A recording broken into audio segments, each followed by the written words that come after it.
तो दोस्तों सब्सक्राइब कीजिए study in Hindi YouTube channel को और इस बेल आइकन को दबाइए हमारी वीडियो सबसे पहले देखने के लिए।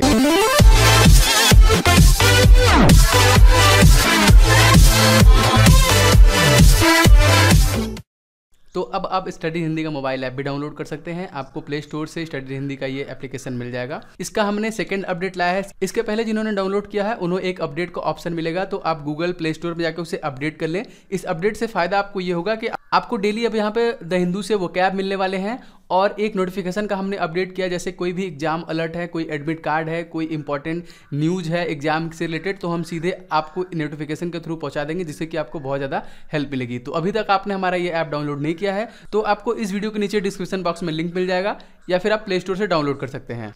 हेलो फ्रेंड्स, स्वागत है आपका स्टडी हिंदी के यूट्यूब चैनल में।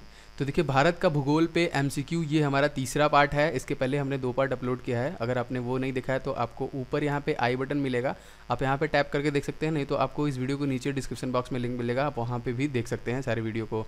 तो आप देख लें, आने वाला एग्जाम जैसे सीजीएल का है, सीपीयू एमटीएस का एग्जाम है, उसके लिए बहुत ज़्यादा इंपॉर्टेंट है। भारत के भूगोल से आपको लगभग 3 से 4 क्वेश्चन पूछे जाते हैं एग्जाम में, तो वो आपके लिए इंपॉर्टेंट है, तो उसे एक बार जरूर देखें। ठीक है, तो स्टार्ट करते हैं अपने सबसे पहले क्वेश्चन के। तो सबसे पहला क्वेश्चन देखिए हमें क्या है, लक्षद्वीप में कितने द्वीप समूह हैं। ठीक है, लक्षद्वीप में कितने द्वीप समूह। ऑप्शन नंबर ए देखिए 17, option number B 27, option number C 36, option number D देखिए 47। ठीक है, तो इसका जो सही आंसर है वो है ऑप्शन नंबर सी 36। तो लक्षद्वीप में टोटल कितने द्वीप समूह हैं, टोटल 36 द्वीप समूह है। यह भारत का सबसे छोटा केंद्र शासित प्रदेश है।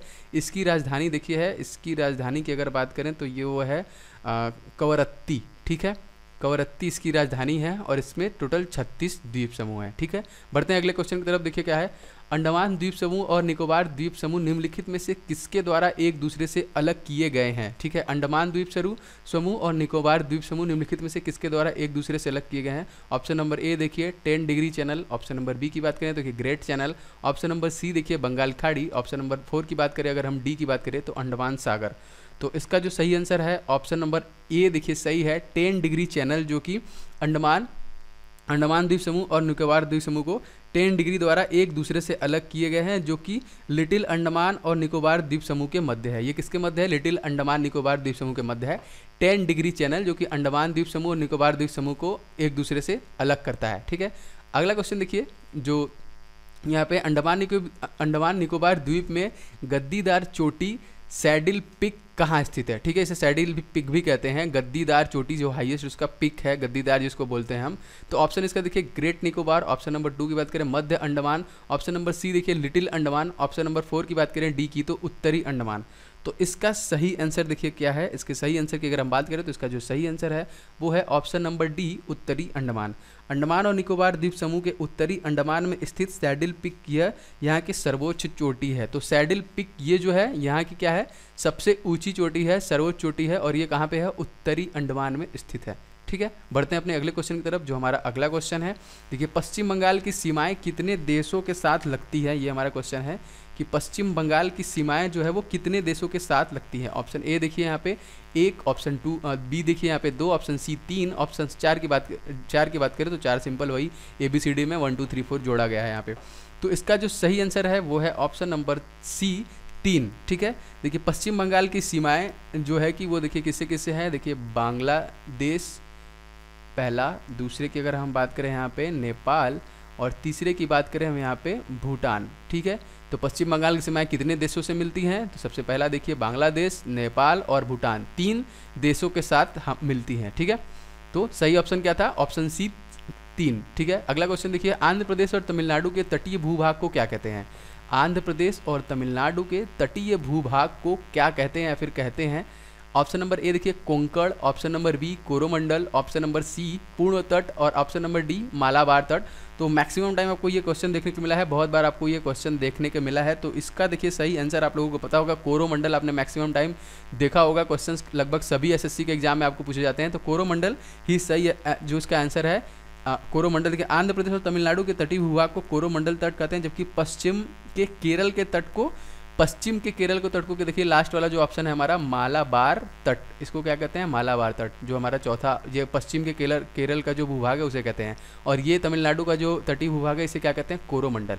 ओके, नेक्स्ट देखते हैं हमारा अगला क्वेश्चन क्या है केरल के तट को कहते हैं। देखिए अभी हमने ये क्वेश्चन यहाँ पे किया था, अभी इसके मैंने अभी आपको व्याख्या दिया इसका, केरल वाला केरल के तट को क्या कहते हैं। फिर भी चलिए ऑप्शन देखते हैं इसका, कोंकण तट, मालाबार तट, कोरोमंडल तट और किनारा तट। तो इसमें आपको बताने की जरूरत नहीं, अभी मैंने आपको बताया कि केरल के तट को कहते हैं मालाबार तट। ठीक है, मैक्सिमम टाइम ये सब क्वेश्चन पूछे जाते हैं इस टाइप के। इसके अराउंड में कुछ क्वेश्चन भी आप देख लेंगे तो वो भी आपके लिए इंपॉर्टेंट रहेगा।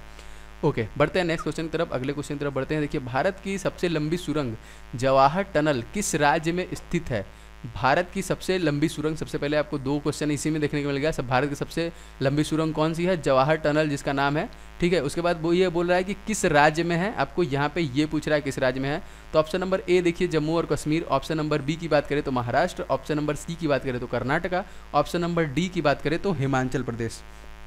तो इसका सही आंसर देखिए टनल है, जाहिर सी बात है टनल है तो पहाड़ों में ही अक्सर टनल का निर्माण होता है। तो यहाँ पे कर्नाटक और महाराष्ट्र में तो कभी नहीं हो सकता है। ठीक है, मैक्सिमम हमको जम्मू कश्मीर में और हिमाचल प्रदेश में ही देखने को मिलते हैं ज़्यादा से ज़्यादा पहाड़, तो टनल वहीं भी बनाए जाते हैं। तो जम्मू कश्मीर हो सकता है या फिर हिमाचल प्रदेश हो सकता है। तो इसका जो सही आंसर है वो है ऑप्शन नंबर 1 जम्मू कश्मीर।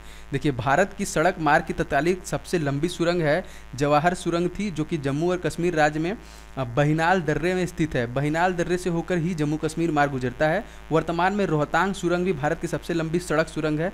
उल्लेखनीय है कि चेनानी नासरी सुरंग उद्घाटित होने के बाद भारत की सबसे लंबी सुरंग होगी। ठीक है, फिलहाल अभी जो है वो है जवाहर टनल, और सबसे लंबी सुरंग यहाँ पे क्या है, जवाहर टनल, जिसका स्टेट की अगर हम बात करें तो वो है जम्मू और कश्मीर में। ठीक है, पहाड़ों के इलाकों में जम्मू कश्मीर में। अगला देखिए अभी रिसेंट में ही मोदी ने एक नया टनल का आपको उद्घाटन किया है, वो भी आप देख लीजिएगा टनल का नाम। ठीक है, आप सर्च कीजिए गूगल पे, आपको मिल जाएगा, मुझे याद नहीं आ रहा है एग्जैक्टली वो टनल का नाम क्या था। ठीक है, अगला क्वेश्चन देखिए क्या है, यहाँ पे आपको मिलान करने के लिए है। ठीक है, पत्तन ये है और यहाँ पे राज्य है। ठीक है, भटकल का एक दिया है केरल, एलेप्पी और काकीनाडा और तूतीकोरिन। तो देखिए इसका जो सही आंसर है, देखिए भटकल जो है वो है कर्नाटका। ठीक है, सही मिलान अगर हम करें पत्तन तथा उससे संबंधित राज्य का संबंध मतलब यही है। एलेप्पी की अगर हम बात करें तो एलेप्पी देखिए है केरल।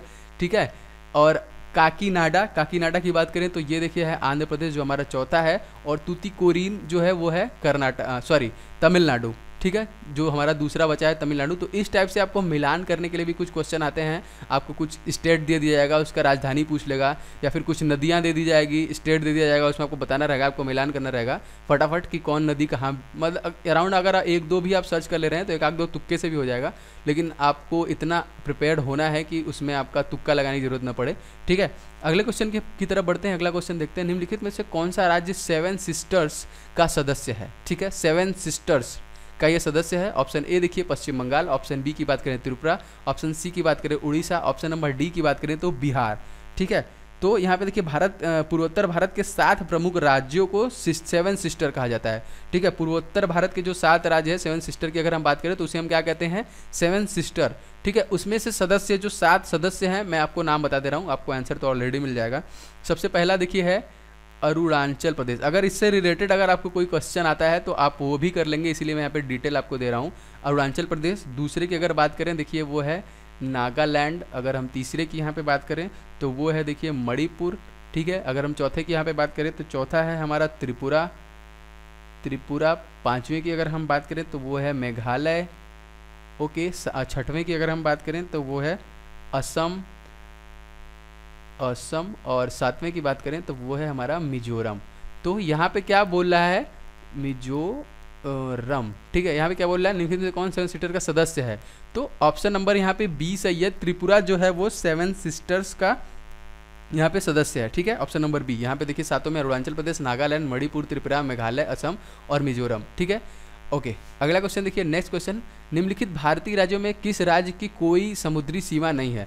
निम्नलिखित भारतीय राज्यों में कौन सा इसमें राज्य है, बस जो आपको ऑप्शन दिया है उसी की बात कर रहा है, मैक्सिमम का ही नहीं है। वैसे मैक्सिमम का है भी, जो बीच का जो है उत्तर प्रदेश का, जैसे कह लीजिए दिल्ली का कुछ तो है यहाँ पे, लेकिन यहाँ पे जो समुद्री सीमा किसका नहीं है, गुजरात का है, गोवा का है, राजस्थान, महाराष्ट्र का भी है, राजस्थान का आई थिंक यहाँ पे नहीं है। सी, राजस्थान के नीचे गुजरात है, गुजरात के सारे तटीय क्षेत्र हैं जो कि समुद्र के तट से सटे हुए हैं, लेकिन राजस्थान जो कि सबसे बड़ा क्षेत्रफल वाला राज्य है, लेकिन फिर भी उसका जो है कि मतलब ये आपको पाकिस्तान, पंजाब उससे जुड़ा है, लेकिन आप कोई यहाँ पे समुद्री सीमा यहाँ पे नहीं है। तो option C is the right answer, ठीक है। गुजरात, गोवा और महाराष्ट्र राज्यों की सीमा समुद्र से मिलती है, जबकि राजस्थान की सीमा समुद्र से नहीं मिलती है। अगला क्वेश्चन देखिए, स्मार्ट सिटी कहाँ स्थापित की जा रही है? Smart city option number 1 Cochin, option number B देखिए Bengaluru, option number C Hyderabad, option number D की बात करें तो चेन्नई। तो देखिए इसका जो सही आंसर है वो है option number 1 Cochin. Smart city Kerala के कोच्चि, जिसे कोचीन कहते हैं, में स्थापित की जा रही smart city information technology business park है। स्मार्ट सिटी में केरल सरकार की भागीदारी देखिए है 16% है। ये सबसे पहले है क्या? ये smart city information technology business park है, ठीक है। इसमें केरल सरकार की भागीदारी 16% है। दुबई की टेकॉम इन्वेस्टमेंट और समा की भागीदारी लगभग 84% है, ठीक है। और इस प्रकार अविष्ट ए पहला हमारा आंसर सही है। 1 जनवरी 2016 तक भारत के कुल 100 शहरों को स्मार्ट सिटी बनाने की घोषणा है। 1 जनवरी 2016 की यहाँ पे बात कर रहा है, वो बना दिया गया है ऑलरेडी, ठीक है। पुराने से ये क्वेश्चन लिया गया था, तो ऑप्शन ए देखिए यहाँ पे सही है, कोचीन। ओके, अगला क्वेश्चन देखते हैं। देखिए सबरीमाला निम्नलिखित में से किस राज्य में स्थित है? Option number A Andhra Pradesh, option number B Tamil Nadu, option number C Kerala, option number D Karnataka. Sabarimala, Sabarimala Kerala के देखिए ये पथ नाम थिट्टा, ठीक है। देखिए थोड़ा सा उटपटांग केरल कर्नाटका का नाम होता है यहाँ पे। तो पथनाम थिट्टा जिला है ये, केरल का जिले में अवस्थित है सबरीमाला। ये अथप्पन देव मंदिर के लिए प्रसिद्ध है, ठीक है, सबरीमाला। तो इसका जो सही आंसर है वो है ऑप्शन नंबर सी, ये है पथनाम थिट्टा जिले में है। और ये प्रसिद्ध किस लिए है? अथप्पन देव मंदिर के लिए प्रसिद्ध है। तो ऑप्शन नंबर सी कहाँ पे निम्नलिखित में से ये कौन से स्टेट में है? तो केरल में है। ओके बढ़ते हैं अगले क्वेश्चन की तरफ। देखिए दीव, दीव एक द्वीप है क्या? ऑप्शन नंबर ए दमन से हटकर, ऑप्शन नंबर बी गोवा से हटकर, ऑप्शन नंबर सी गुजरात से हटकर, ऑप्शन नंबर डी महाराष्ट्र से हटकर। तो ये तो सबसे इजी क्वेश्चन आई थिंक सबसे हटकर है, लेकिन यहाँ पे जो सही है वो गुजरात से हटके है। दीव दमन एवं दीव केंद्र शासित प्रदेश का भाग है। दीव जो कि एक द्वीप है, गुजरात तट से कुछ दूरी पर अरब सागर में अवस्थित है, ठीक है। तो गुजरात से हटकर दीव यहाँ पे ये जो कि केंद्र शासित प्रदेश है। तो उसका सही ऑप्शन क्या है? Option number C. ओके अगला क्वेश्चन देखिए यहाँ पे क्या है। गुजरात तट से दूर जिस विवादास्पद तटीय पट्टी पर भारत और पाकिस्तान के बीच बातचीत कर रहे हैं उसका नाम क्या है? Gulf of Cambay, sir crease, gulf of Khambhat, mouth of Indus. इसका देखिए सही आंसर क्या है? तो इसका जो सही आंसर है वो है option number B Sir Creek, ठीक है। सर क्रीक गुजरात के साथ लगी भारत पाक सीमा पर अवस्थित है। इस स्थल को लेकर भारत और पाकिस्तान के बीच विवाद हमेशा होता रहता है। तो सर क्रीक ऐसे क्वेश्चन भी अगर आपको मिले तो आप इस पर ही टिक करिए, ये इसका राइट आंसर है, ठीक है। बढ़ते हैं लास्ट क्वेश्चन की तरफ। भारत का कौन सा संघ शासित प्रदेश ऐसा है जिसके 4 जिले हैं किंतु उसके किसी भी जिले की सीमा उसके किसी अन्य जिले की सीमा से नहीं मिलती? ये देखिए कुछ अच्छा क्वेश्चन है। ऑप्शन नंबर ए देखिए चंडीगढ़, ऑप्शन नंबर बी देखिए Puducherry, option number C Dadra और नगर हवेली, ऑप्शन नंबर डी देखिए अंडमान और निकोबार। तो इसका देखिए सही आंसर क्या होना चाहिए? इसका जो सही आंसर है वो है option number B Puducherry. Puducherry केंद्र शासित प्रदेश की सीमा इसके माहे क्षेत्र के द्वारा केरल से पुडुचेरी एवं कराईकल क्षेत्र द्वारा तमिलनाडु एवं यमन क्षेत्र द्वारा आंध्र प्रदेश से लगी हुई है। अतः किसी भी जिले की सीमा किसी अन्य जिले की सीमा में नहीं मिलती है। तो पुडुचेरी ही एक ऐसा स्टेट है जिससे किसी भी जिले का सीमा जो है किसी दूसरे जिले से नहीं मिलता, अदरवाइज वो स्टेट से जाके मिलती है। तो फ्रेंड्स ये था हमारा इंडियन ज्योग्राफी का पार्ट 3। अगर आपने पार्ट 1 और पार्ट 2 का एमसीक्यू नहीं देखा है तो वो भी देख लीजिए। आपको आपके आने वाले सीजीएल के एग्जाम के लिए और अन्य जो एग्जाम है एसएससी से रिलेटेड उसके लिए इंपॉर्टेंट है, तो वो भी देख लीजिए। आपको ऊपर यहाँ पे आई बटन मिलेगा, आप यहाँ पे टैप कर दे सकते हैं, नहीं तो आपको इसके नीचे डिस्क्रिप्शन बॉक्स में लिंक मिलेगा, आप वहाँ पर भी देख सकते हैं। और अगर आपने हमारा चैनल अभी तक सब्सक्राइब नहीं किया है, इस वीडियो को लाइक नहीं किया है तो वो भी कर लीजिए। और आप अब स्टडी इन हिंदी का मोबाइल एप्लीकेशन भी डाउनलोड कर सकते हैं, स्टडी इन हिंदी। आप बिना स्पेस के प्ले स्टोर पर सर्च करेंगे तो आपको ये एप्लीकेशन मिल जाएगा। आपको इस एप्लीकेशन से प्रॉफिट ये है कि सारे वीडियो आपको एक जगह एक एप्लीकेशन में मिल जाएंगे और आपको डेली वोकैब भी वहाँ पे मिलेगा। और कोई नोटिफिकेशन होगा, मान लीजिए कोई एग्जाम से रिगार्डिंग नोटिफिकेशन होगा, कोई एग्जाम अलर्ट आपको देना पड़ेगा या फिर कोई एडमिट कार्ड आया होगा, तो सारे का नोटिफिकेशन हम आपको तुरंत पहुँचा देंगे। तो इसका भी लिंक आपको इस वीडियो के डिस्क्रिप्शन बॉक्स में मिल जाएगा, तो आप उसे जरूर डाउनलोड करें। तो फिलहाल इस वीडियो को यहीं पर समाप्त करते हैं। इस वीडियो को देखने के लिए आपका बहुत बहुत धन्यवाद। आपका दिन शुभ हो।